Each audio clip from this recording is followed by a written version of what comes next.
I think a lot of that kind of thing is also generational because of social media. It tends to affect Wait, how wait, wait, you. wait, wait, wait, wait. You think that the wealth income gap is happening because of social media?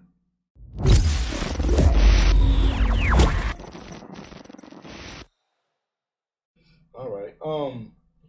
All right, man. Well, first off, I want to say I appreciate you being willing to have this conversation because I don't know if you've experienced this yet, but you'll see that a lot of times people like will interact in things on Twitter where like the conversation is really difficult to have, it's really limited, and then people are not very much willing to have conversations. And for a long time, I thought that was like ooh, I guess I kind of thought it was a conservative thing where it was like, when you try to talk to conservatives about like stuff, they would not want to talk to you. And then I started experiencing it with liberals too. And I realized, oh no, it's just people in general are not very interested in conversation.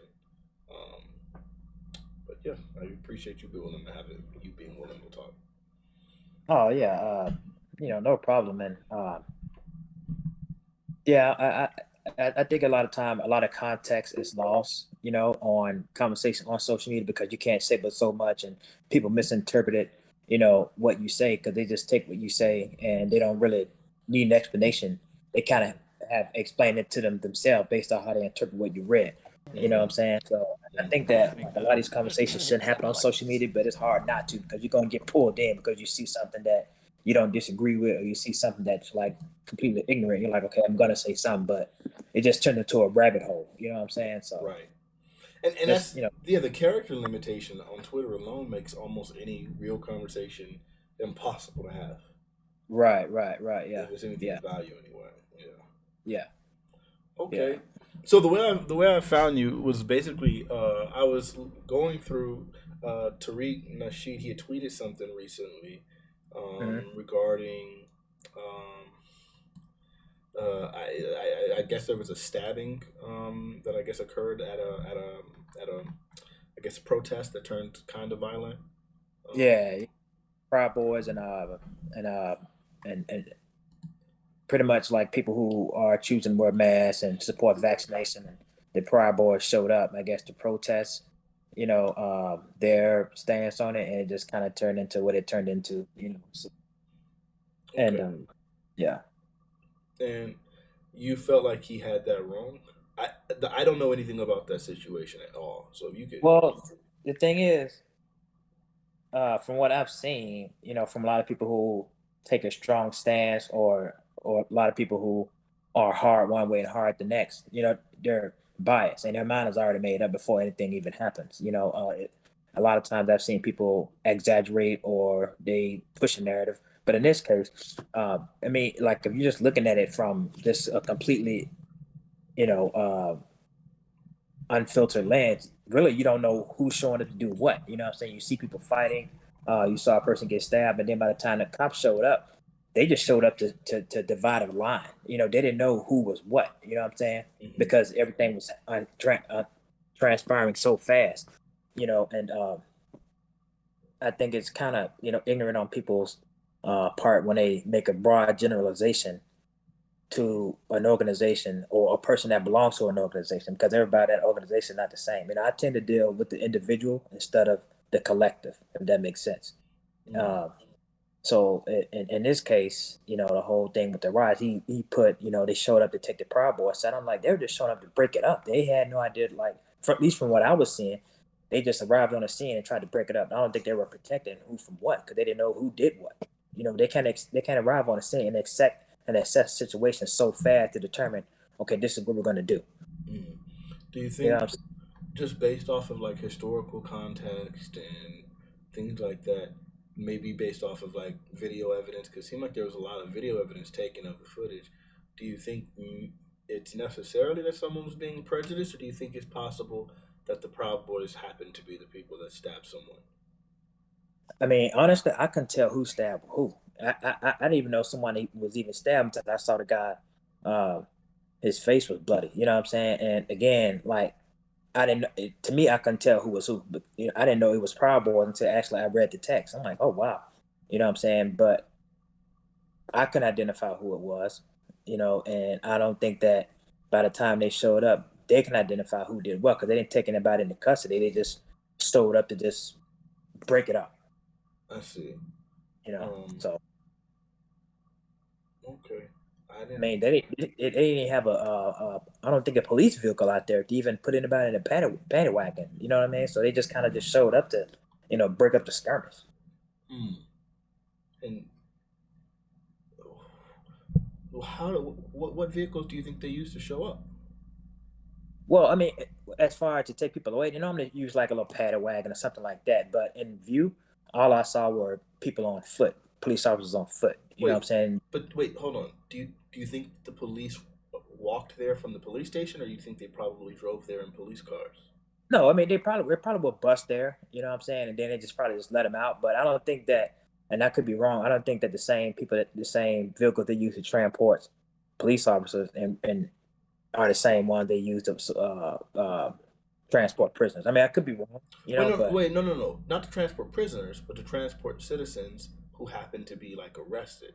Like typically, like police arrive in a place, they drive their police cars, their squad cars, and then they show up. And then when they show up in their police cars, typically, like not just typically, like every police car that I'm aware of seems like it's equipped with the ability to transport people to like a jail or things like that. Like every police car, typically, like they have a cage up to protect the officers who are driving the car from someone in the back, and typically they make sure that they're able, before arresting what? a person, to search them for guns or for weapons of any kind to make sure that they're safe while transporting them. And so I would imagine if we see a lot of police officers there, that we know for sure that they. I can't say we know for sure, but it seems reasonable to say that the police aren't like walking there. So then they had to arrive in vehicles, and those vehicles, typically the ones that are police arrive in, are typically capable of arresting people if there's a problem.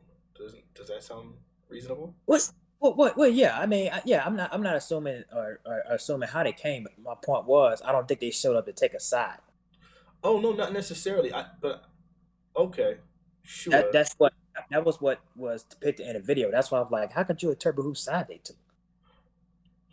Well, maybe if you have an entire organization who's there to protest something, and then people from that organization turn violence and stab someone, then someone needs to be arrested from that organization if that organization turns violent, right? For Wait, example, like say Antifa is like protesting something. uh-huh. Now Antifa, or it's kind of a decentralized organization where there's a whole bunch of individual pockets, and different people can identify as that, not being part of like a chapter or something, but like Right, right. all agreeing with this kind of like this call to action, this call to arms, or whatever. If people at Antifa start getting violent, do you think that the police should be arresting, like, say, like a group of 1,000 or 100? Let's see, keep it simple. Say 100 people go somewhere to protest, and Yeah, 20 of those people turn violent, but they all went as an organization, as a group, and yeah, together decided to do that. Do you think if do you think that the police should be trying to look at each individual person that did the violence if they're not able to do so, or do you think that all of the people who went there together would all be kind of held responsible? And do you think that they should be arresting the people as a whole, or do you think they should only try to find the bad actors, even if like they're in a really large crowd of people and they can't be able to make them out per se? yeah. I think in a situation like that when there's so many people and the police are outnumbered, I think it's futile to try and arrest every single one. But like you said, yeah, they will try and arrest or detain who they see, what I'm saying, is being violent or, attempting to stab someone or, assault people, stuff like that. I think they'll get who they can get, what I'm saying? But the people who they don't get, of course, they're gonna look at footage and do all that kind of nonsense. Well, not nonsense, but they're gonna, do investigation that way. Uh, but I think in the beginning, yeah, they're gonna, based on what they see, they're gonna arrest and detain who they see commit what crime. Okay. Yeah, I wish I'd followed the situation more closely, and I'd be able to, really get into the specifics of that. Right. But okay, so I guess in seeing that conversation, you said like Tariq was wrong for like pointing out what he felt was like police not really being particularly active against the Proud Boys in this situation. And so then I was like, okay, so I kind of was like scrolling through your tweets a little bit, and I saw you had retweeted like a bunch of things I felt were kind of interesting. I'll read off one of them, okay? Okay.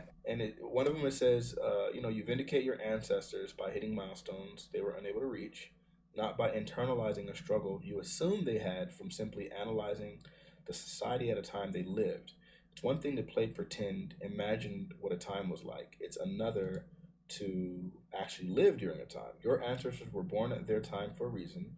You were born at this time for a reason. Make it count for those who come after you, because you won't ever be able to get this time back. Yeah. Um, and that one in and of itself, it just sounds like okay. Like I kind of hear this. And then there's another tweet that's directly above it where it says, "Boom! Dad schools the board on CRT. Says his daughter is being taught her own mother is evil because she is white." And you retweeted that. And so then like it was just really more like a combination of all these tweets together that made it sound to me like maybe you felt like um, African Americans kind of like had like a almost like a false narrative about systemic oppression, and maybe we were like playing the numbers up or making it up or something along those lines. That's what it felt like just from kind of reading your tweets. Um, do you feel like it's a mischaracterization? No, not entirely. I do believe that we are um, living at a time right now to the point where I don't think that in regards to the critical race theory and things like that, I don't think that I feel like we're trying to, how can I say it?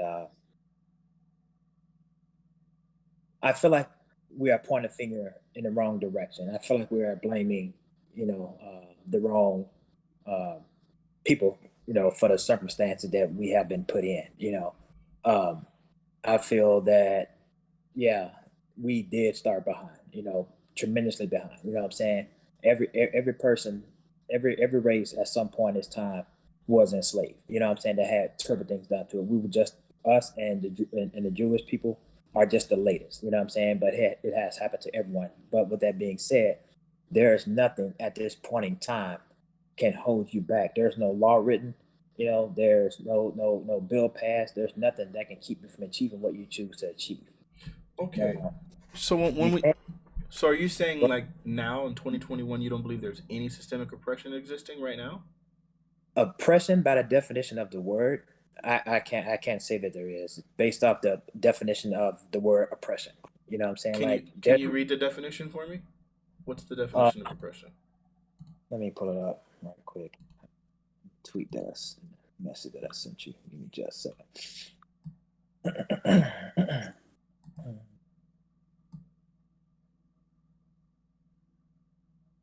All right. So prolonged, cruel, unjust treatment or control. The state of being subject to unjust treatment or control. Do you think that black people and white people are treated equally right now, systemically in this country, in the criminal justice system in 2021?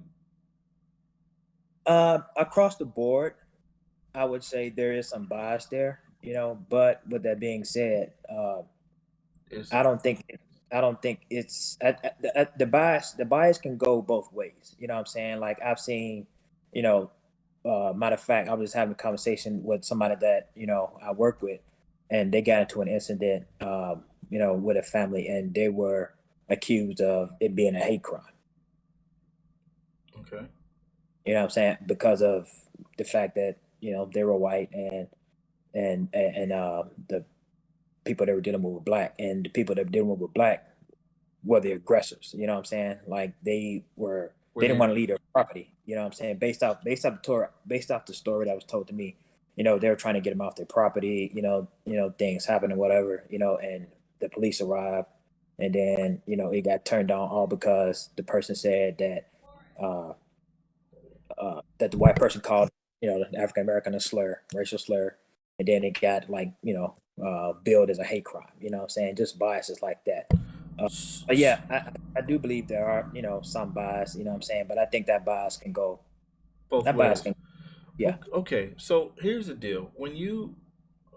When we start talking about systems, you understand that systems typically look at like problems in a larger scale than an individual, right? So Right. then, like, whereas there can be an individual that might be able to be successful, and there might be an individual that might be done wrong in a system. Just an individual being done wrong, we wouldn't normally refer to that as like a systemic form of oppression. But when we start talking about like a system, we would be looking at like larger scales, like trying to compare like similarly situated people and try to compare systemic outcomes, right? Is that a, do you think that's a fair thing to do, or? Um, yeah, if those people are faced with the exact same Hmm. scenarios, Hmm. and based off of their path they choose and the other path the other person choose, you know what I'm saying? If their path is just the same and something systematic trips them up, then yeah, you would have a point. I think that Okay, wait, wait. So the, wait, wait. Let's stop there then. So then, when I'm saying that there's like unjust treatment in our Mhm, criminal justice system, so we mhm, have like data that clearly demonstrates that similarly situated black people and white people doing the same kind of crime with the same amount of priors and so on and so forth, that the mhm, black people will be sentenced specifically longer than the white people, even when we control for prior record, even if we control for violence, for any other things, that blacks are punished much longer than white people in our criminal justice system, and that's still done today. And so even when we look at things like in 1968, right, where we kind of fixed a lot of the systemic oppression like on paper, like right. as late as 1986, we end up having a Sentencing Reform Act, which was specifically to address the fact that there was such a large disparity for sentencing from black people to white people. So we Mhm, created a whole Sentencing Reform Act, Congress did, in order to try to address this because judicial discretion seemed like it was creating a situation where they were charging black people longer than white people. So they wanted to take it away from the judge's ability mhm, to be able to do this. But in right. doing so, they just shifted the burden on the prosecutors. So now prosecutors have the discretion on how to charge people. And now we see those same disparities exist. That would be in 2021, and that's something that's happening today. And so that would be unjust, wouldn't you say? Yeah, I mean, yeah, that would be some bias. I can't deny that. So then you would say that that would be systemic oppression still existing today. Yeah, I mean, when it comes to the criminal justice system, yeah, I can't sit here and completely, what I'm saying, like deny that that's going on. However, with that being said, I mean, I don't know if I've ever really looked at the data. I don't know, because there's a lot of variables when it comes to this data. Hmm. Was what was the racial makeup of the judge in this case? What's the racial makeup of the prosecutor in this case? I mean, I mean, I think that there's a lot of other variables. You know what I'm saying, that we kind of have to look at when you talk about things like this. Hmm. I mean, case in point, I wish I had it in front of me, but I saw this article that this woman, they both embezzle money. The black woman embezzled less, the white woman embezzled more, and I think the black woman got more time. Did she You have know, more priors? uh, I don't think she did, but one of the parameters of her agreement was the white woman decided to pay it back. You know what I'm saying? Well, she didn't decide to, but that was in her plea deal, and the black woman didn't. But the judge in the black woman's case was a black woman. The judge in the white person's case was a white woman. And that was another one of those. Hello, Yep. you there? Yeah, I'm still Yeah, here. that was another one of those scenarios to where people pointed to that, and in my mind told me like, wait a minute, the person in the black woman's case, the judge was black, and she agreed, and she did not agree to pay it back. You know what I'm saying? So you Wait, can't wait, wait, use wait, that. wait. Hold on, hold on. Was she offered the plea deal to be able to pay it back? The black woman was, yes, You're sure she was offered that as a plea, according to what I've read. and she chose not to accept the plea? Yeah, she was going to. She decided to go to trial. Okay, so then those would be different outcomes. I mean, those would be different situations, right? We would, in order for these situations to be similar, you would need them to both have gone to Right. trial and be Yeah. found guilty, and then at that point, Well. because a plea and someone being charged, I mean, a plea and then someone not pleading are going to be totally different things. And so the studies that I'm talking about do tend to parse it so that we can see the difference there. But so hold on, I want to point out. So okay, so in our criminal again, what you're showing me is a case where maybe there might not be systemic oppression. Now we need to see these individual cases and we need to maybe compare them and find out if the situations are similarly situated. But the problem is, I mean, okay, so that might be not a case, but that doesn't mean that there aren't any cases. There are plenty of cases that we have to like clearly demonstrate how officers and I mean how judges and prosecutors can be very lenient to white people and not as lenient to black people for similarly situated criminals. But okay, so within our criminal justice system, because we can jump off of that one, because you say that with that data it would make sense, then that would be systemic oppression that exists today, and I can link you a study on that today. Actually, I can try to find it for you right now that clearly demonstrates that. I don't expect you to read an entire study right now, but you can. I will link it to you. You can go over it, and then we can come back if need be, and you can tell me if you agree or disagree with those findings. I think it's pretty like straightforward. I wouldn't like try to like sneak something past you.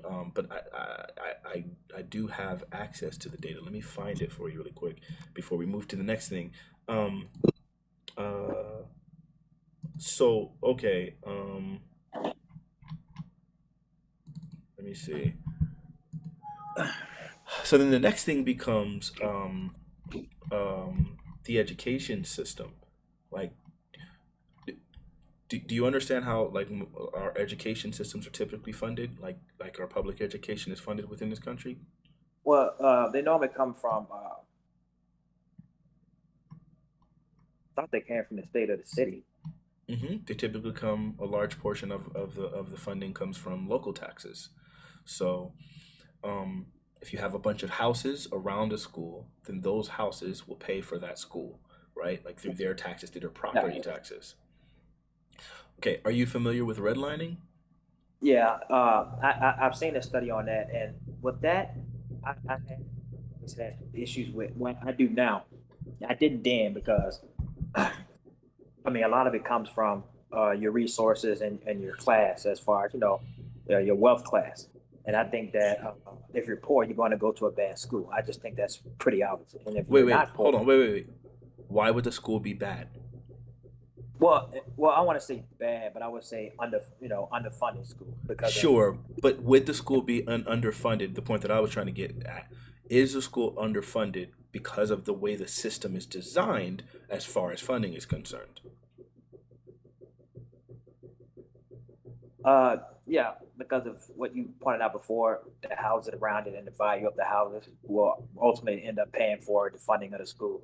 Sure. Now, what if we had a system that basically something like redlining, which it sounded like you were familiar with, that Right. literally made it so that they would intentionally not give funding if you had an all black neighborhood. They would not let you get a loan. They would not let you develop property in this area. They wouldn't let you open up businesses in this area because it was like too black. So if that's the case, then that means if you can't develop property, if you can't get loans for home, then that means now that you don't have the ability to pay taxes for the local school because of the fact that they've literally stopped you from getting the loans. So if there's no businesses paying property taxes, the homes aren't going up in value because there's no new homes being built because the bank won't loan them money for that. People can't buy the homes that already exist because the bank won't loan them money from that. Then that means now that that redlining practice, while it's going to affect people's living situations, it's also going to impede on the ability for the school to do its job of educating its citizens. Does that sound fair? Now, these neighborhoods that we speak of, are they black and poor, or are they just because you also got to consider uh, the money that they make it, what type of neighborhood you're talking about, because you can be in a black neighborhood, you know what I'm saying, that's well above the poverty line, it's doing well. You could be in a poor white neighborhood that your neighborhood is well below the poverty line that's doing horrible. Well, I sure, think that's what but the wealth class. redlining was literally defined. We have actual documented evidence now Well, That yeah, yeah, yeah, redlining was clearly defined specifically by race. It had nothing to do with wealth. yeah, yeah, Especially if you look back in the 60s and things like that, there were large yeah, amounts of all white neighborhoods where it was literally they created a thing called homeowners associations, and a big portion of the homeowners association, they had you sign documents immediately upon buying the property that said if you were to move, you would never sell the property to black people, which meant yeah, now that black people weren't able to live in the rich white neighborhoods, and the black people had to be forced to live in these poor black neighborhoods, even if, regardless of how much money those black people made, they literally weren't allowed to live in white neighborhoods. So rich and poor black people alike lived in these poverty-stricken neighborhoods, and their children were forced to go to school. Now, obviously, we outlawed redlining in the 1960s, right? And so now at right, this point, black people can live, wealthy black people can live in like wealthier neighborhoods. So now there's been right, more interaction. But at the right. time when redlining was happening, there were no wealthy black neighborhoods. They Yeah, weren't. absolutely. Right. Yeah. So then at that point, then that means now the education system would be something that would be unfair, right? Because in design, it's literally it's going to be underfunded because of redlining practices. So then that would be a form of systemic oppression in the educational system. Do Oh, absolutely. Yeah, I absolutely agree with that. Back Okay. then. Great, great, great. Yeah, No, no, yeah, no, I got you. I got you. Good. So then yeah, here's the thing though. So if those neighborhoods, if we have data, there's data now that demonstrates that red line neighborhoods from back then, even to date, today, are yeah. still disproportionately black, disproportionately poor. The properties have not matured at the same rate as the properties in the white neighborhoods. So that Mhm. means those schools are still relatively underfunded. We're still reaping the benefits or some of the disadvantages of the vestiges of that system from back then today. Yeah, yeah, yeah. Oh, I absolutely believe that. Like I said before, we'll be playing catch up for quite some time. It'll take a couple of generations to meet the wage gap. That's absolutely. I have no quarrels But it's not about. a matter it's not a matter of us playing catch up, because so what's going to end up happening is we'll see that this situation is ongoing. It's the gift that keeps on giving, because as you'll see is that each generation is going to get further and further behind. This is why the wealth gap between black and white Americans is widening. So let me give you an Wait, example. wait. Go ahead. So you believe that each generation, like generations from, say, maybe two generations back, you actually think that we won't outdo our current generation, and we'll gain ground. You don't think we'll ever do that? Well, the wealth gap has widened, meaning that it's actually we've gone further down. It's gone worse. And there's a reason for that. So, for example, if you take for my grandmother purchased her home when in the early 50s, okay? During the time when she purchased that home, the redlining practices were still in effect. The Civil Rights Act, the Fair Housing Act of 1968 hadn't been passed yet. And so that home that she purchased was in the east side of Los Angeles. And that home was like in a black neighborhood. So when my mother, I mean, so that was the house that my grandmother purchased, and it was a house that my mother was raised in, and all of her siblings. Okay, Yeah. now when we look at my grandmother passed 2 years ago. Okay, Uh-huh. so when we look at the property value of the house that my grandmother purchased, it Mhm. increased by like 500%. Okay, so when my grandmother passed, she left that house along with the Mhm. rest of her inheritance to my Mhm. mother and my mother's surviving siblings. Okay, Uh-huh. but because of the fact that that house was bought in that black neighborhood, it did not mature at the same rate.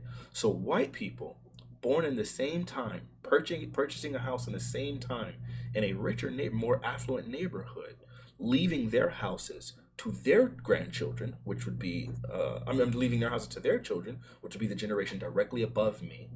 Those people, their houses matured at sometimes 10 and 15 times the rate of purchase.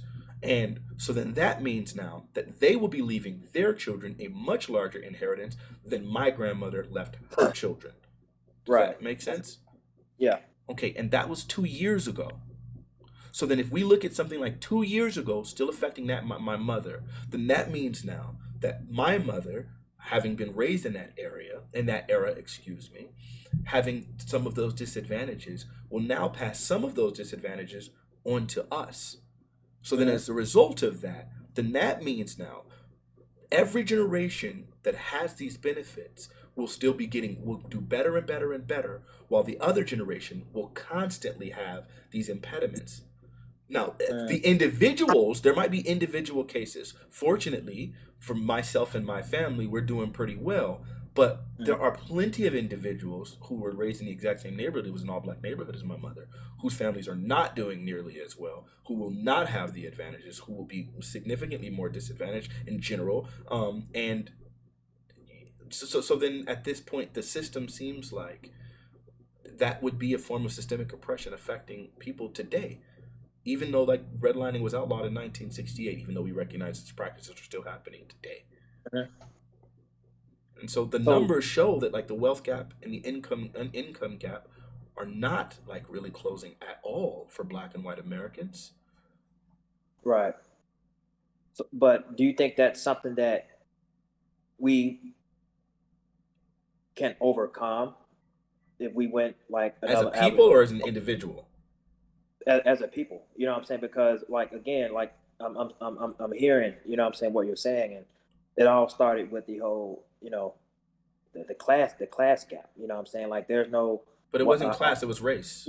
I want to say class gap. I want to say it's all about resources. You know what I'm saying? Like if you are able to obtain resources, it doesn't matter what your skin tone is because you'll be able to, set up your generations. You know what I'm saying? Where you want to set them up.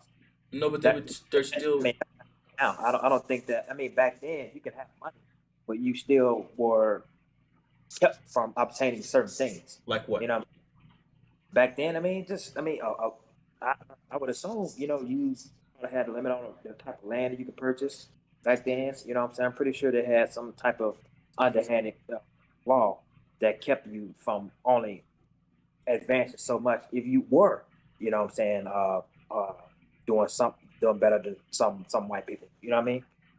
But I think now our money has the ability to go further now than what it did. You know what I mean? Okay. So all right.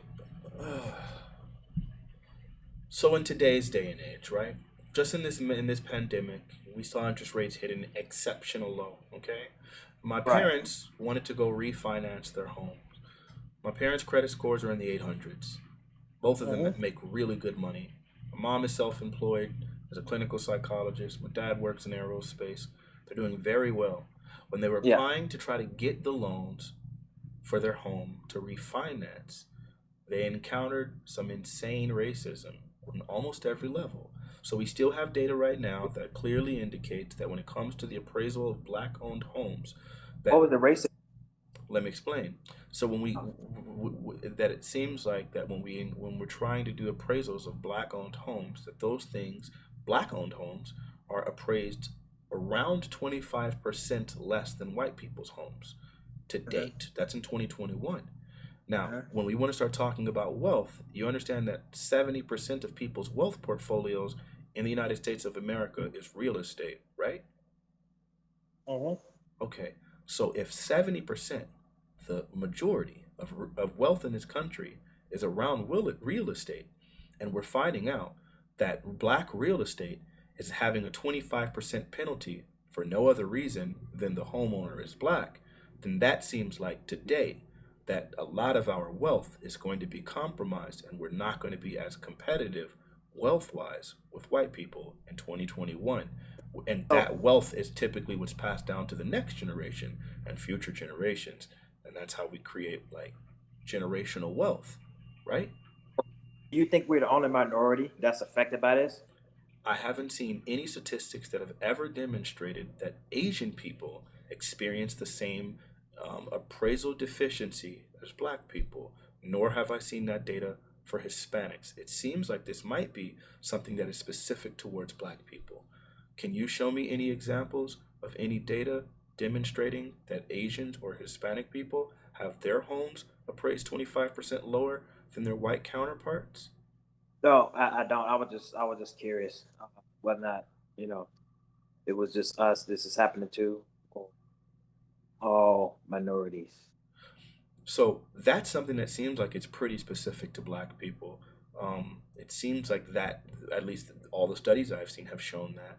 Um, so the thing is, at least I feel like one, we've already kind of made a lot of ground in the sense that I guess we both kind of agree that like that would be a form of systemic oppression, right? To like and to impede on people's wealth generating by like appraising their homes, the most important factor when it comes to wealth in this country. To appraise their homes 25% seems like that would be like a 25% impediment on generational wealth or on wealth in general in this country. Yeah, So in real estate, we now see that there's some sort of form of systemic oppression. That's where we live. In education, there's clearly systemic oppression. That's how we educate ourselves, and that's the second most important factor in generational wealth. By the way, but um, go are ahead. are are are you bound, or does it these oppressions exceed your progress to excel? So Because if the, you can't excel because of it, then it's oppression. But if you can excel in spite of it, that's not oppression. no, so oppression, by your definition, is prolonged, cruel, or unjust treatment or control. So this would be unjust treatment. That unjust, unfair treatment would be oppressive. Now, the thing is, something can be unjust, and that unjustness might not be enough to fully impede your ability to succeed. But as long as it oppresses it, meaning it's something that puts an extra burden, right? But but but Come but, in. but that but that oppression could be something that only that person can be. That person has to perceive that as oppression. You can't perceive that as oppression for that person. Wait, no, no, no. I don't. The person doesn't have to be aware that something is oppressing them in order for them to have been oppressed. So, for instance, say there's like a racing team, okay, and they're all going to be racing on a race, and they're all provided their shoes from the Olympic committee. If one person is given shoes that weigh more than everyone else's shoes, but they're unaware of what everyone else's shoes feels like. All they know is these are the shoes that I've been given, and these are the shoes that I'm running. I mean, I'm wearing, and I'm running in. If the Olympic Committee intentionally singles out an individual to make their shoes heavier, that's going to be oppressive to that individual. One, it's unfair in comparison to everyone else, and even if the individual is completely unaware of it, it would still be oppressive to their ability to race. Now, that person can be so much stronger or so much faster or work so much harder that they still win the race. It doesn't mean that it wasn't, according to your definition, unjust treatment. So that would still be oppressive. So you can't measure oppression by whether or not someone succeeds. You would measure oppression by intention and by systemic design that would disadvantage individuals. Or Well, by that definition, then anybody on the face of this earth can be considered oppressed. well, can you can imagine oppression on any person, sure. Anybody could be oppressed, but you would have to demonstrate it. The thing is, right now, what I'm talking about, or the things that we've discussed thus far, such as the criminal justice system, we have data for it. The education system, we have data for it. The real estate system, we have data and evidence for it. Policing, we have data for it. So typically, yes, any person can be oppressed. There can be Well, oppression on people as far as like economics. There could be oppression on people because of races other than blackness. There could be oppression because of country of origin or foreign born status. You can oppress people for any number of reasons. But what I'm pointing out to you, and it seems like so far you've agreed thus far, racial systemic oppression does exist within this country, right? yeah, from everyone, just not us. You know what I'm saying? Can you show me an example of racial systemic oppression against white people? I mean, I don't have that stuff out in front of me. You know what I'm saying? I mean, What it's system kind would you, without, you don't need the data to show me right now. Can you of, I don't know. can I you mean, can you I just guess tell me of a system that's oppressive towards white people? you I can don't, guess. you cut out a Um, little bit. I'm sorry. Go ahead. I said, I guess. I don't know. I'm trying to think. I guess you can. Wait, you're cutting out. It's weird. Hello? Yeah, I'm sorry. It's getting quiet for some reason. Go ahead, try No, again. I guess it's something. I mean, I'm not sure what I can like actually point at. You know what I'm saying? To say to back that up. Um, yeah, I don't know if I can at this point, but um, Okay. So I guess my thing is that um, I don't think that I guess the way I perceive oppression is something that's keeping you from achieving what you want to achieve. You know what I'm it saying? something that's like like Something an that, extra burden. But you understand again, as we kind of have gone through, like with the example of the racer, or well, I mean, so if the racer wins the race, they were still oppressed by definition. but they achieve their goal. Sure. So just because someone achieves their goal doesn't mean it's something they weren't oppressed. Okay, here I'll give you another example really quickly. Again, I Okay. mean, like I said, I think anybody can be.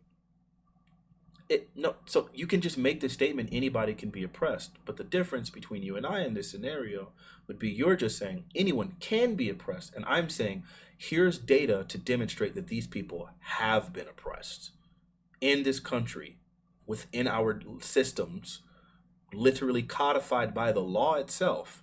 There have been people in this country, specifically black people, and there have been other people who have been oppressed as well, that have been oppressed, and some who are continuing to be oppressed today. Yeah, I guess like I say, I don't feel like someone's keeping me from achieving, you know, what I want to achieve, and I guess like that's how I see it. That's how I see oppression. I see oppression by someone telling you that you literally cannot do this because of what you look like, and you shall not do this because of what you look like.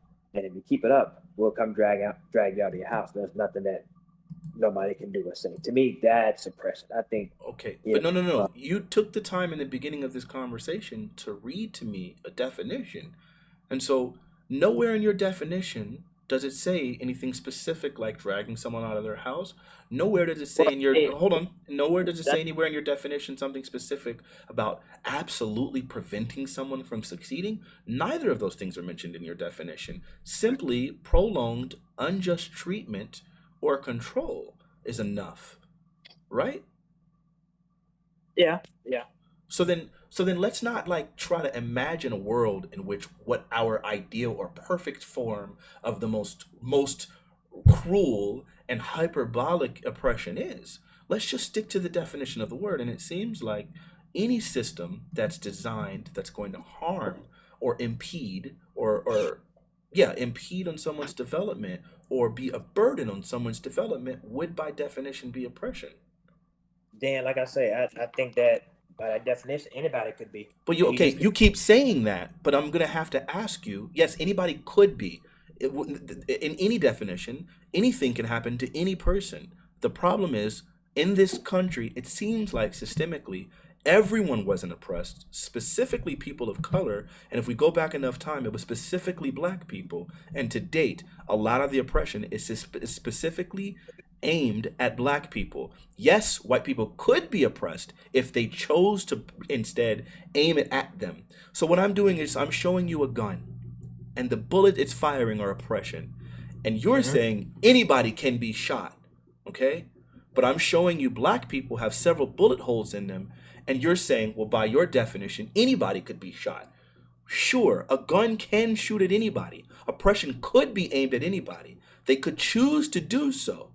But the thing is, what I'm saying is historically, systemically in this country, we have shot the black people. We have oppressed the black people. That is Yeah. what's going on. And currently in this country, we are still continuing to oppress black people in this country. I do not see it happening equally. So when you make the statement anybody could be, it almost sounds like you're dismissing the thing that I'm pointing out to you based with evidence that black people are being oppressed, and you're dismissing it to say, well, anyone can be. And sure, anyone Well, could be, but I'm saying black people have been. That's different. I mean, I haven't seen. I mean, you keep saying that you have evidence. I mean, Sure. I'm Okay, so let me link you the data right now, okay? Let me here, I'm gonna if there's a um I have it open. Let me just find the specific study on any of these. Um let me see. Um let's see. Criminal justice system.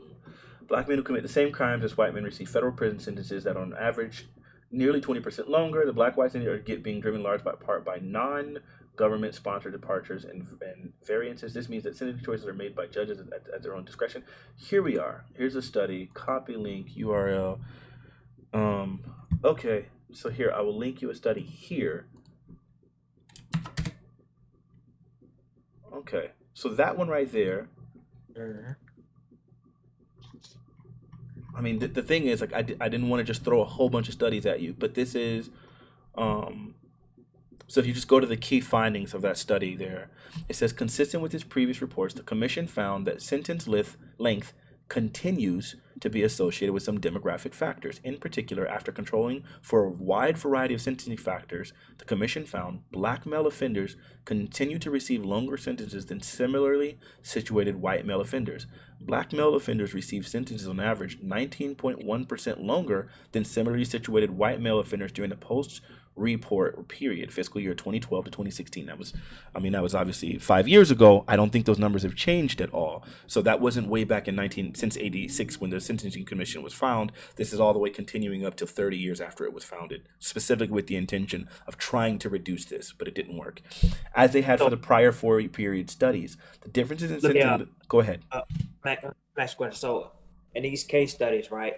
So is it, I guess, what race is committing majority, I guess, of the same types of crimes? You know what I'm saying? Say if do you have, you know, 20 white people, you know what I'm saying, committing, murders, and you have five black people committing murders, you know what I'm saying, and they're taking the average of those two particular like situations because I mean the numbers are not gonna really tell the whole story because if you have more, you know what I'm saying, being charged, you know what I'm saying, you have less being charged, you don't have a lot of margin for error on the lesser side, if that makes sense. It doesn't, and because fortunately, what we're dealing with, and I'm glad that these study people are smart enough to do this. We're not just literally trying to measure total amount of time served, like as everyone for charged with the crime within a race.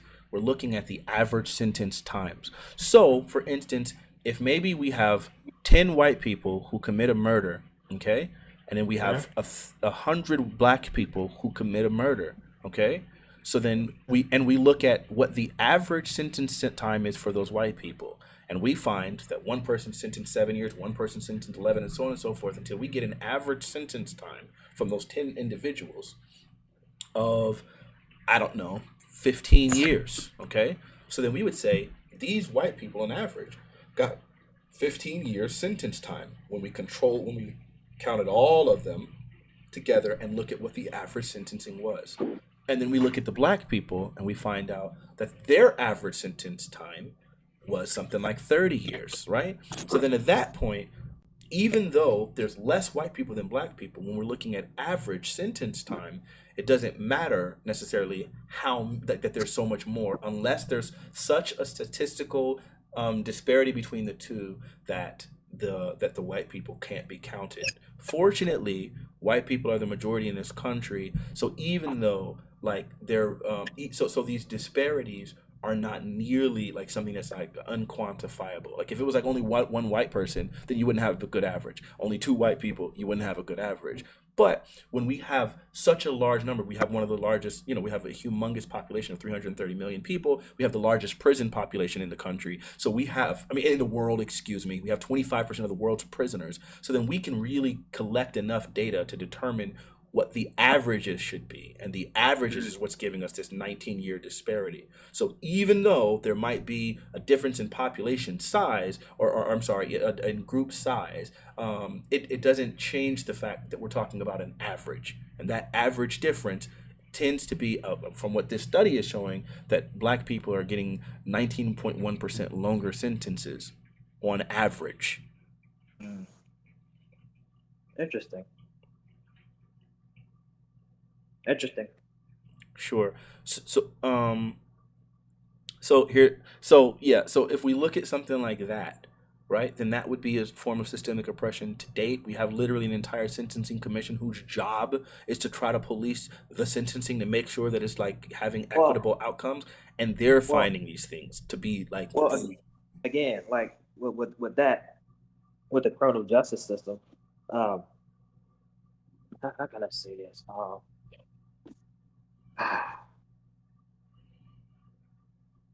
Well, I guess that comes in with the unjust or cruel. Because I mean, if it's more years than everything, I guess that could be considered cruel. Of You know course, what I'm it's saying? cruel if it's unfair.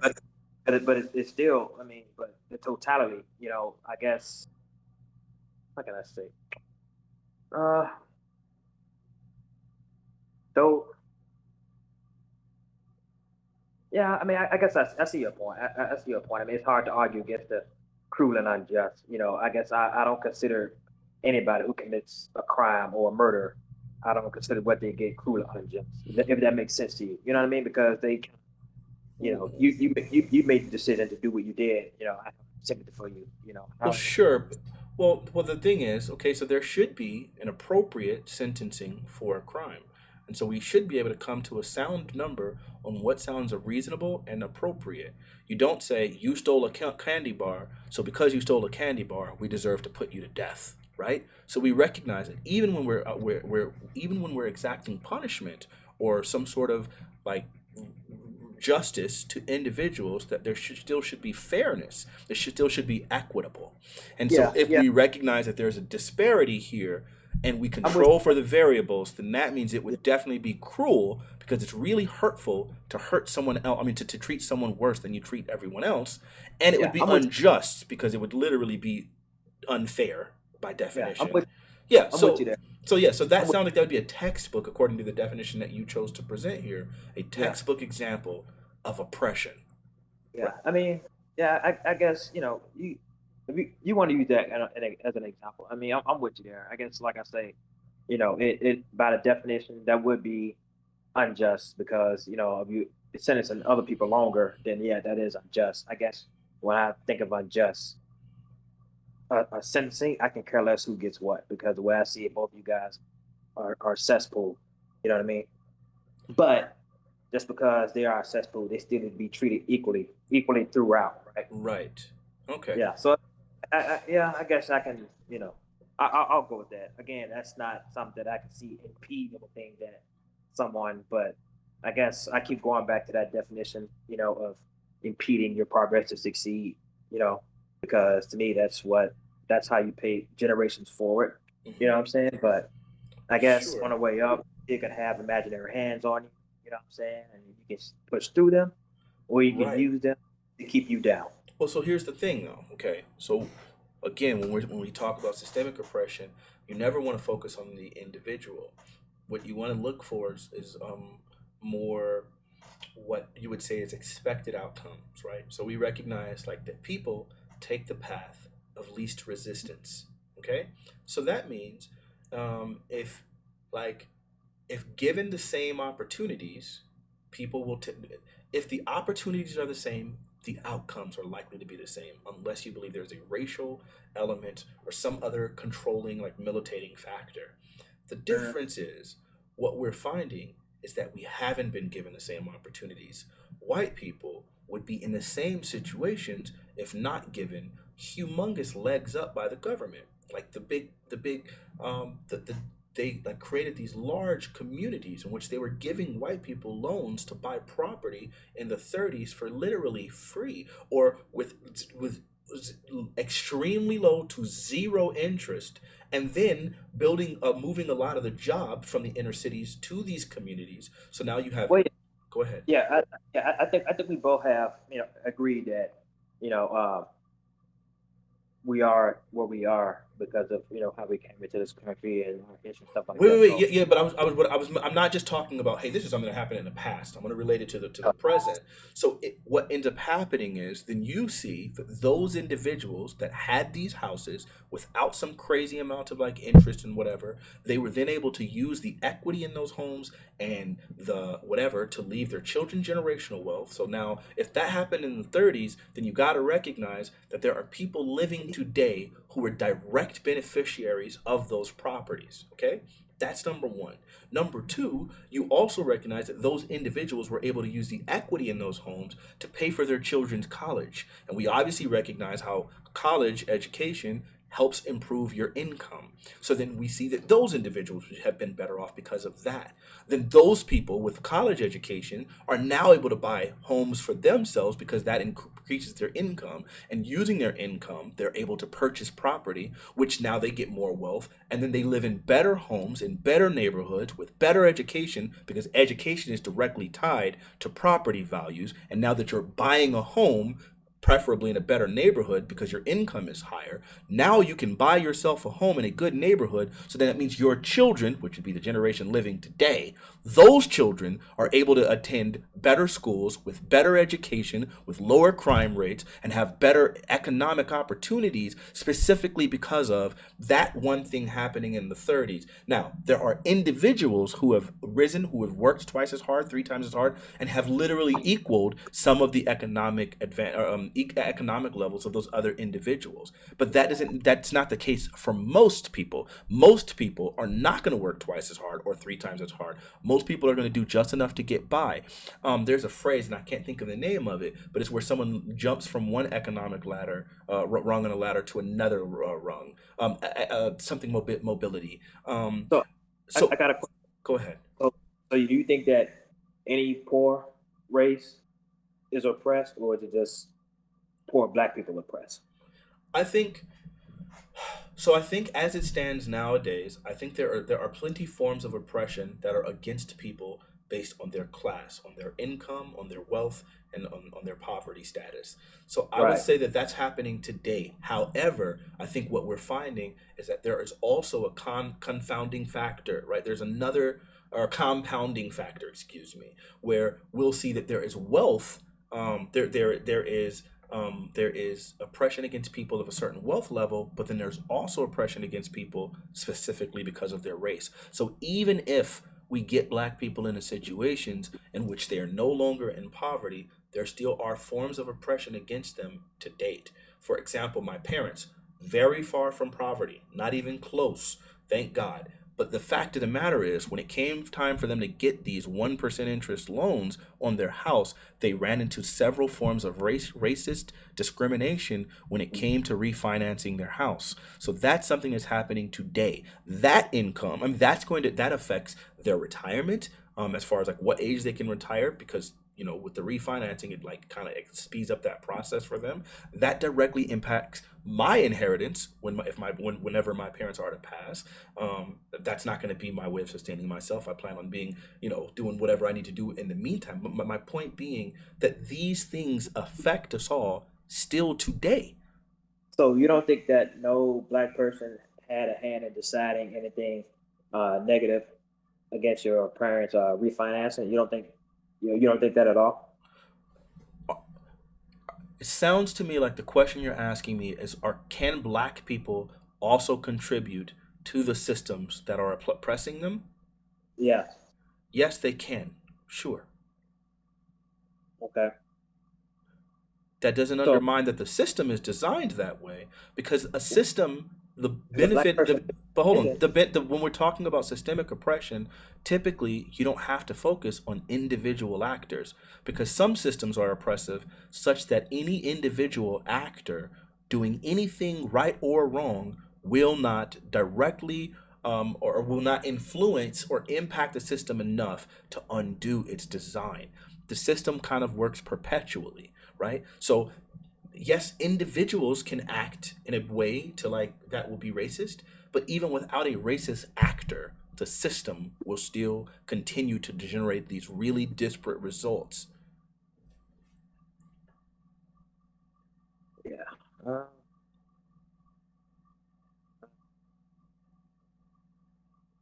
I think that I mean, like I said, I just think that the whole oppression, that word can impact anyone. So it's yeah, historically and cynically, what I'm saying. But yeah, it has been affecting us. But I think that you know where we have come now, what I'm saying, how the wage gap is more what it is. What I'm saying. I think that that can be anyone. Anyone can be oppressed in a way like Wait, anybody can. but here's the difference. I want to point out to you that the wage gap and any like saying that anyone can have a different Okay. I feel like we've made this statement a few times, and I've kind of pointed out to you simply saying anyone could be is not the same thing as saying anyone has. So I linked you that study regarding the criminal justice system. Should I link you something about education so we can say with data that blacks are systemically oppressed in our education system, and then we won't make the statement that anyone could be, because yes, anyone can be. The problem is not everyone is. Like, You because don't. what it sounds to me like, think about this for a second. You don't. Say I'm talking to you about the word abuse. Anyone can be abused. A man can be abused. A woman can be abused. A child can be abused, Right. right? A police officer can be abused, right? Yeah. A judge, a president can be abused. Any Yeah. person can be abused, right? Yeah. But that's, if I'm trying to point out to you that a specific sect of people are being disproportionately abused, saying, well, by that definition, any person can be, it sounds like almost you're ignoring data and information and facts and knowledge to just point out what it could happen to anyone. Yeah, I'm not never arguing that suppression is something that is only uniquely possible, like to black people. Okay. All right. What I'm Yeah. saying is that it I, is happening specifically. It has been aimed directly at black people in this country's history. And to date, it is still being carried out specifically aimed at black people. However, there are other people caught in the crossfire, but there are intentions aimed specifically at black people. okay. I mean, I can't completely disagree with that. Okay. Okay. So I can find you something really quick on the educational system, um, if need be. Um, so it so then at this point, when you hear people complaining about it, because in a lot of your tweets it sounded like um, people, like you were dismissing the claims of oppression and saying that because of the fact that people are like there are successful people. um, one of the teachers tweets was mentioning the fact that because people who are like talking about systemic oppression have to talk about how successful they are as individuals. Like I remember that being one of the tweets or something. Do you know what I'm referring to? Read it again. Let me find it really quickly. It shouldn't be that long. Hold on. Oh, here it is. Every black person that gets on television and talks about how oppressed black people are must be mandated to state how they achieved their level of success right after speaking about racial oppression. Yeah. Yeah. Yeah. Okay. Do you understand that in order to talk about systemic oppression, my success as an individual does not belie, contradict, undermine, disannul any of the things that I'm talking about? Like me mentioning like my income or my credit score or my levels of success, that has nothing to do with me referring to systemic design, right? I mean, I think that I just if you're grabbing the brass ring, you know what I'm saying? Whatever your version of the brass ring is, I just can't get it in my head you are how you are considered to be oppressed, and that's probably why people takes that stand because we were told, oh, oppression is this, oppression is that, your ability to succeed will be hindered. You know what I'm saying? And I just not, Sure, and that's hindered. just But you understand that even though something might be designed to hinder something, a person can still work past it. For example, say you decide we're going to make these people race, but we're going to start you 10 yards behind 10 yards or 10 meters behind the other person in a 100-meter race. So then that means now you have a 10-meter disadvantage. If you win that race, were you still oppressed? well, you're not. You know what? Here's the thing: if you know that person is slower, to you, it's not What if you don't considered. know? What if you don't know that that person's slower? What if you That's the just thing. blink it across the But, board? So wait, but it's all in your mindset. If you perceive that person to be slower, and if you beat that person, you don't consider that a challenge. You consider that as just another person in your way. You know what I'm saying? And yeah, you're right. You don't know, but your mindset has to be. Uh, it doesn't matter where I start. It's about where I'm going to go. okay, You don't see obstacles. Your sure, obstacle. but You know what I'm okay, saying? I Like got you you. run. Now hold on. Now, what if these people run at equal speeds. What if these people are equally as fast as one another, and you start Uh-huh. someone 10 yards back, and then you make them race? Who's going to win the race? The person who had the 10, the person who started in the front, right? The person without the 10-yard disadvantage? That's the thing. Like if they're equal speed, I mean, Uh huh. here's the thing. Again, like just using that analogy to that person that started 10 yards behind, it doesn't matter to him because he's gonna win the race no matter what. That's how he Wait, sees it. no, no, no, no, no. But here's the problem: is that in this case, if they're equally challenged or equally talented, to give someone a disadvantage means that the other person will likely win. But see, the thing is that in a lot of cases, that person's gonna win anyway. Wait, wait, wait, It, wait, wait, wait. No, no, no. But so here's the problem. Okay, let's relate this. Okay, so first off, I need you to just acknowledge this part of the analogy, right? Like to make sure we're consistent here.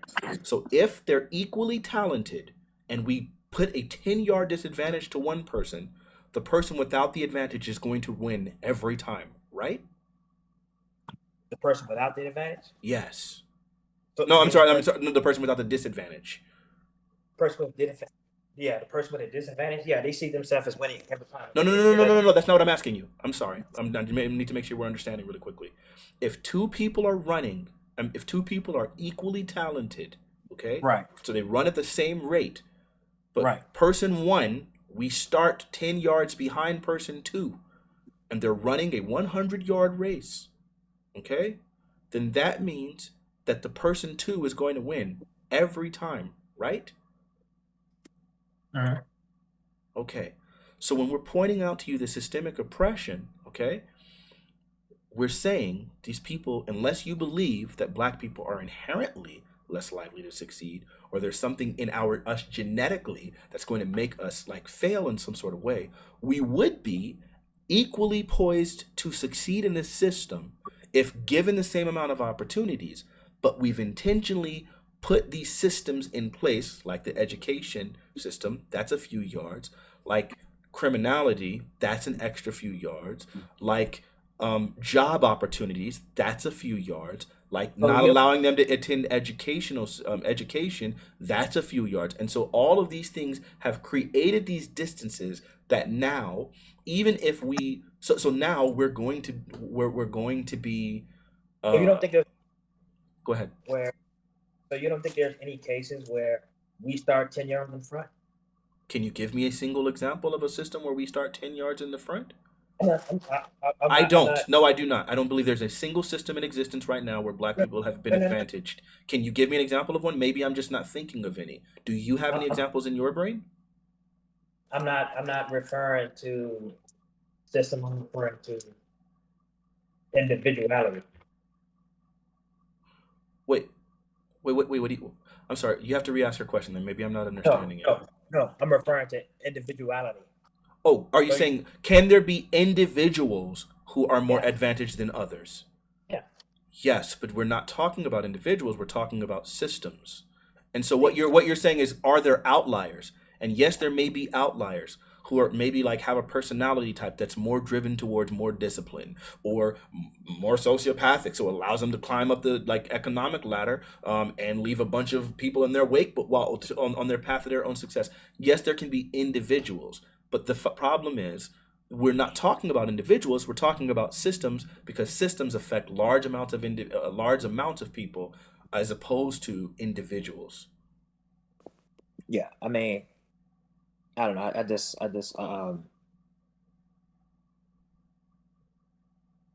I, by the definition of the word, like I say, unjust and all that, because I keep coming back to that. I guess.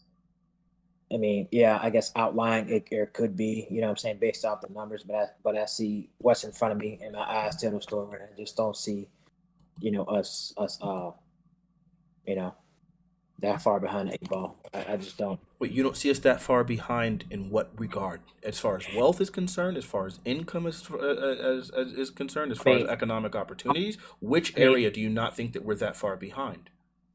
quality of life. Do you think that black people do you think that education is something that largely impacts people's quality of life? Yeah, but I think that that affects the poor, and the poor can be kind of like anyone. Okay, historically, who do you think it's affected? Because Uh, before the educational systems, the integration, I'm sorry, the segregation was literally all the way back to 1964, right? So that system was problematic in 1964. My mother was alive during that time. So her mhm. educational opportunities were significantly lower than her white counterparts. She's still living today. So then does that mean now, like, maybe I'm not understanding. So you are agreeing that the educational system did disproportionately impact black people in a Yeah, negative way, that yeah, is something that was like a setback for us, right? yeah. That was an impediment on her quality of life, right? Mhm. Okay, so she might have gone on as an adult and gone back to school and gotten multiple master's degrees. So she's great. She's an educated woman. She's persevered through all of it. But that doesn't Right. mean that there wasn't an impediment. That doesn't mean that her quality of life wasn't impacted. Yes, yes. Well, So I'm talking about like I'm talking about like since like currently. I guess that's what I'm saying. You know what I'm saying? Like the So generation. to okay, good. So today, if we recognize that some of the vestiges of redlining are still in play today, still impacting communities today, then that means that Well, students, well, kids today in 2021 are still I, living in these same communities, which are still like reaping the I, effects. Hold on, still affecting, reaching the effects of the redlining before. So then that means now that those kids' quality of life is now being impacted by the education system being the designed poor kid. around property taxes. Poor kids. But we know that poor kids are disproportionately black, and that the Yeah. previous system was of redlining was based on race. And we also recognize that the vast majority of Americans continue to live in the neighborhoods or really close to the neighborhoods in which they were born. We don't migrate a whole lot in this country. The average American does not, right? So then that means now, I live literally 3 miles away from the apartments that I was raised in as a very young child. When I came here around 3 or 4 years old, right? So then that means now that yeah, that's literally 3 decades later, and the same can be said for all of my siblings and my parents, right? Like people tend to live in the regions where they were raised. And if we've recognized that these communities, there has been nothing to offset the disparities and the damage done to them by redlining, then that means now their schools are still underfunded. And that means now that those individuals are still having their quality of life impacted by that system in 2021. Is that So fair? I do have a question about Wait, hold redlining. on, hold on. Wait, really quickly. Does that make sense then for those individuals in that debt today living in those same communities that where the redlining has not been offset by any systemic advantages? Then that means that those individuals are still having their impact on their quality of life impacted today? But what's keeping them in those communities though? I mean, can are they just bound to stay? I mean, can they? I mean, are they able to get out? Sure, they can choose to leave if they can find other economic opportunities. The problem with trying to just ask people to leave is that very often a lot of their survival infrastructure is tied to their regions that they were raised in. For example, for people who begin working, sometimes, I'm pretty sure you're familiar with this, some parents will then have a grandparent watching their children while they're going to work, right? Because typically within this country nowadays, you have two people working. It's no longer just a wife staying at home. So now, if you Right. have a working family, a working class family, they have to find something to do with their children while they're at work. And so then parents, grandparents can do that. Sometimes they might have to commute, so they have to leave early. So then a grandparent might take their children to school for them. Um, Mhm. things like that, a lot of that infrastructure, right? We call that like some of their economic infrastructure, their survival infrastructure. A lot of times it's community based, family based. And so then to just up and move now creates some problems because now you have to find a babysitter. So that means now you're going to have to pay Which for is your possible. right. It's possible, but now that's a financial impediment, right? Because now you have to consider wherever I move, I now have an added expenditure of daycare, right? I have to pay for the cost of moving. Some people, we know this by the way, 60% of Americans don't have $500 in their savings account, literally for an emergency. Most Americans live paycheck to paycheck. So asking people to come up with the thousands of dollars to move while taking on brand new bills, not having the safety net of a family and their community to protect, to help supplement or complement whatever their lifestyle, then it Well, what, seems like now we're putting a bigger burden. And that in and of itself, the fact that you now have to incur this brand new charge, this new cost of living, Mhm. this all of those things, this new daycare, all of these extra Right. expenditures, now that means now that that's an added burden onto you in order to be to survive, in order to get out from a system that literally impacted your livelihood and your home state, right? So then at that point now, that would also be still oppressive for those individuals. Now, individuals can Well, here's choose, again, hold on, individuals can choose to do so. You can choose to move. You can choose to get out of that. It's going to cost you more, and that's part of what I'm talking about, where people have to work harder in order to be successful. Meanwhile, you have certain like people, like white people, who were born in these advantaged neighborhoods who have no incentive or requirement or reason to leave their house or leave their community, so they can stay there with that same infrastructure of their family, with that same sense of community, and they don't have that burden of trying to find a way of living independent of that communal structure. So that would be a form of systemic oppression, even still. So I mean, so while again they can choose to do so, if the situation requires it in order to be successful, that they can make that choice. But the fact that they need to make that choice in order for their children's quality of life not to be affected, that means that that is a system that is directly impacting their quality of life, and an extra cost, an unfair burden, by definition oppressive. okay. So, two things. So going back to, you said privileged neighborhoods. There are black privileged neighborhoods, so they don't have to worry about that thing either. You know what I'm saying, that you spoke of as far as you know, uh, leaving roots. Going back to what you said about picking up extra burden. You know Hold what I'm on, wait, saying? wait, stop. The black privileged neighborhoods that you're referring to, they would be entirely like, they would be like wealthy neighborhoods, right? And if you're Yeah. talking about a working class family, then the working class family probably can't afford to live in that black wealthy neighborhood, so they wouldn't have the ability to move there, right? See, you're generalizing. You don't know. Wait, You know what I'm hold. saying? No. I'm sorry. We're for sure we're talking about hypothetical here, right? Number one, but number two, if we're talking about a working class family from a poor neighborhood, we already have the numbers to demonstrate the fact that black people in poor neighborhoods, that the income gap is very, very different. So if these people have a certain level of income in their area, then that means that to try to make themselves move into a richer neighborhood where they don't have, I mean, I'm sorry, to a more expensive neighborhood, they're going to need more income. They're not going to be able to Well, afford that. The cost of living in one area is very different than the cost of living in a privileged, wealthy area. You well, understand yeah, that? I get that, but what I'm saying is, if they have a plan, you know what I'm saying? Like once you start working, of course you got to crawl before you walk. Once you start working and you progress, you know what I'm saying, up, whatever hierarchy that you're in, yeah, then you're gonna make enough money to be able to do that, and it won't be a burden on you. That's what I'm saying. Like, yeah, I'm not talking about they wake up in the middle of the night. Okay, we're gonna go ahead and leave and go to a richer neighborhood. No, you set yourself up for success, is what I'm saying. That's Right. why So it sounds like you're saying you can work hard to overcome your surroundings in order to get yourself out of that system, which was what that's I anything. sure, but that was what I was addressing. The fact that they have to do that would be a form of oppression, because now they Maybe it's not a have. Maybe it's just something that they want to do. if they Maybe don't, okay, no, okay, I'm sorry.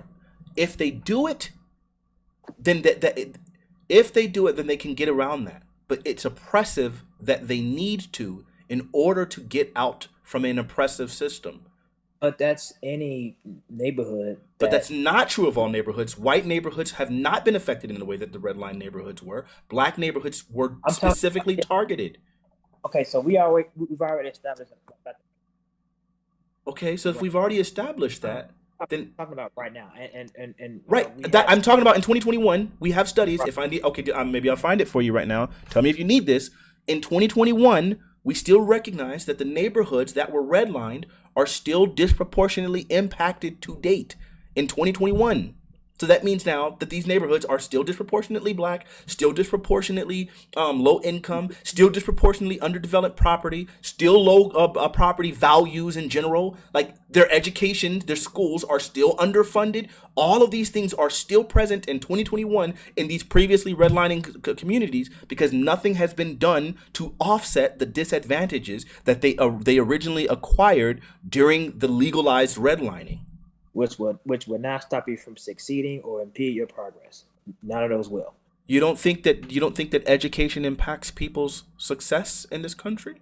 No, I think he. I Okay, think so that. good. I think. I I'm think that. glad. Fortunately, I don't have to depend on your opinion here. I can find you a study that clearly demonstrates education is the second largest militating factor for success in this country. But you still can succeed in spite of a lack of education, though. Right. Hold on. What you're saying is something is possible. I'm saying it's less likely. But it's not an absolute. Right, but the word oppression, thanks to the definition that you provided, doesn't require an absolute. It just says prolonged, cruel, or unjust treatment. And so the And fact again, that by definition, anybody can be oppressed. okay, all right, well, we're talking around in circles at this point. Because I feel you've made that statement multiple times. Do you remember what my response has been when you've made the statement anyone can be oppressed? Uh, well, what do you say? I can't exactly recall. Just go ahead, put it in You your own said, words. you said anybody can be, but not everybody is, or some along that lines of, I think. Absolutely. So remember, someone's firing a gun, and the bullets are called oppression, and they've been aimed at black people. Black people have the bullet holes. So when I'm pointing out to you, this oppression, aka bullet, has been fired at black people, and here's the hole to prove it, saying, well, Yes, anyone can be shot, yes, dismisses the fact that black people have been shot because you're just yes, pointing out that a bullet can hit anyone, which I agree with you. Oppression can hit any person, but the person who has been hit historically and continually in this country is black people. So black people are oppressed, have been oppressed. Now, because of the fact that they can still succeed, maybe you just happen to shoot an arm. Now that they can still move and live, maybe they're able to still find employment such that maybe it might be a little bit lower than everyone else, but they can still improve their quality of life to some degree. So you can say, see, they're succeeding, they're working a job, they're having an income, they have a family, they're living, but it doesn't mean that they weren't impacted. It doesn't mean that this oppression didn't happen. It doesn't mean that it wasn't unfair. And it doesn't mean that everyone, some people, now some of their opportunities will be screwed. Some people will choose not to because of the fact that like the oppression, like some people will give in. Some people will choose to do that. But the thing is, if those same situations were put on white people, they would choose to do the same. The difference is we're pointing out a systemic disadvantage that doesn't take into account an individual, but in general, more takes into account how the average person will do, how the average person is doing. And so the systemic oppression is affecting all of us now to date. Because someone chooses to rise above it doesn't change the fact that they had to work harder in order to be successful.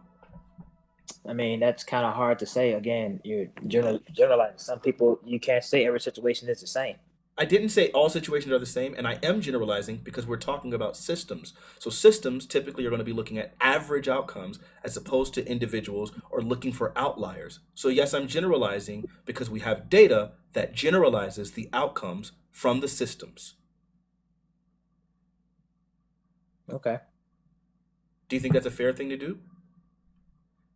I mean, yeah. I mean, I guess if I mean you can look at it, one or two ways. You can focus on the outliers, or you can focus on what I'm saying, the majority. I guess it depends. Why would we ever Uh, want to focus on the outliers when we're trying to talk about systemic design? well, because I mean, you want to look at what's trending. Are those outliers starting to become bigger than the actual main timeline? You know what I'm No, saying? they wouldn't be. No, they would not be, or else they wouldn't be outliers. Well, at some point, the outliers is going to. Okay, so think of it in terms of a tree. The stoke. The stoke is the oppression, right? So as the tree grows, you know what I'm saying, like little outliers, what I call branches, they branch out to the point to where they pretty much surround and cover the tree. You know what I'm saying? and you don't even see the tree anymore. Yeah, the tree's still there because that's the history of the tree, the main, the bark or the trunk or what have you. But these branches have grown to the point where they've just completely encompassed that tree. Do you think that the mass of the branches is going to be larger than the mass of the stalk? Uh, Together it will be, yeah. It'll never, well, one, then that tree wouldn't be able to stand anymore. Two, that's never happened. Three, that's not the case in any of the studies that we're talking about now when we're talking about systemic outcomes. The mass of the billionaires of black people will never be larger than the mass of like all other black people combined. You recognize they're like Well, the 1%. So then that means like by definition the 99% are going to and outnumber that 1%. maybe not in our lifetime, no. You know what I'm saying? But I think at some point it will. Okay, so But do you it's, so it's just it's just trending in that direction. You know what I'm but saying? it's Like I not look. though. We're seeing the wealth gap increase. We're seeing it increase. The gap is Let's see. increasing. See, now the thing is that beforehand, you know, we would. I think a lot of that kind of thing is also generational because of social media. It tends to affect how you. Wait. You think that the wealth income gap is happening because of social media? No. What I'm saying is, I think that okay. So you take two people now. You know what I'm saying? Like I think that now a lot of the outright racism, a lot of the outright bias, you know what I'm saying, can't impede your progress now more so than what it used to is what I'm saying. I'm sorry, I got distracted by the chat. Can you say it one more time? I said that racism and bias Hmm. won't impede your progress now like the way like I would have then. But it's still impacting it, right? Uh, I mean, it's up to the individual. I would think to determine. Maybe it is. Maybe it isn't. Okay. All right, man. I feel like the conversation's gone on for quite some time. It was a good conversation. Do you feel like I disrespected you at all in this conversation so far? Oh no, not at all, not at all. I mean, Okay. I was kind of when you call, I had this lit one up. You know what I'm saying? So I know the kind of conversation kind of like took a little spiral. It seemed, at least from my end. You know what I mean? Mm. Okay. Well, listen. I think I need you to do me a favor. I think if you can find me data, right? Because I can link you another study, right? Um, so like, uh, let me see. Like, for example, when well qualified minorities, home seekers, contact housing providers to inquire about recently advertised housing units, they generally are just as likely as equally qualified white home seekers to get an appointment and learn about at least one available housing unit. However, when differences in treatment occur, white home seekers are more likely to be favored than minorities. Most important, minority home seekers are told about and shown fewer homes and apartments than whites. Right? Like, I'm just gonna link you there. Look, man, this is a really big thing. It has like 1,000 different studies. Okay, not maybe Okay. maybe not 1,000. Closer to like 50 studies. Okay, you can read Did, any of these, and all of these studies show these really crazy differences in outcomes in the systems. So then, okay. pointing to individuals, I'm never gonna say Jay Z is successful, therefore there is no racism, because I think that's not real.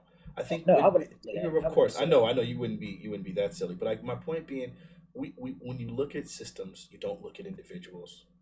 For example, if you want to determine if a teacher is bad, you don't say, well, that one kid got an A. If everyone else failed, you can look at that one kid getting an A and say, so it's possible to get an A. But if everyone's failing, then it means, maybe this teacher's system isn't particularly good. Maybe the things affecting that one student, maybe he's an outlier because of some extenuating circumstances, but the overall teaching system of this teacher is not good.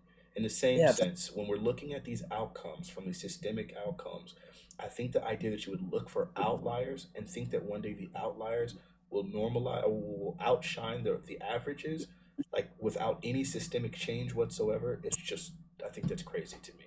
I think we have to look at the system's designs to see where these outcomes are coming. because it Well, seems like if there's a difference in the system, if the system is designed to create disparate outcomes and succeeding in doing so, we should probably reform those systems. yeah, I mean, I wouldn't totally disagree. Okay.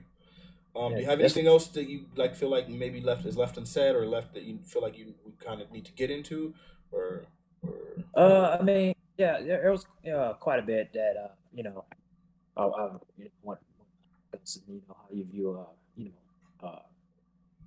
this the thing with the police involvement, the shootings, what I'm saying, like how do you view that? But I you won't view it, what I'm saying. You view it from pretty much with the numbers back, and I kind of view it differently. I think it's more, we need to be accountable for our actions. We are accountable for our actions. Take it ourselves. I think a lot of times, we choose not to hold ourselves accountable. You know, that's my. I wanted to see what your thoughts were on that. okay, so we can have another conversation if you want to have a conversation specifically about policing. I'm willing to do that. Tell me when you have time, and we can have another conversation later this week Yeah, or anytime. yeah, we can have one this week, later on this week. I'll get with you. You know what I'm saying? Most likely it'll probably be Tuesday or Thursday. 'Cause I got my kids. They got karate on Mondays and Wednesdays. It'll most likely be a Tuesday or Thursday. But I'll hit you up. Okay. Discord. I'll let you know. All right, man. I appreciate the conversation. Thank you for coming by. Thank you for being willing to have it. I have a lot of Yeah. respect for you for that alone. All right. No problem, man. All right, man. Peace out. All right. Escape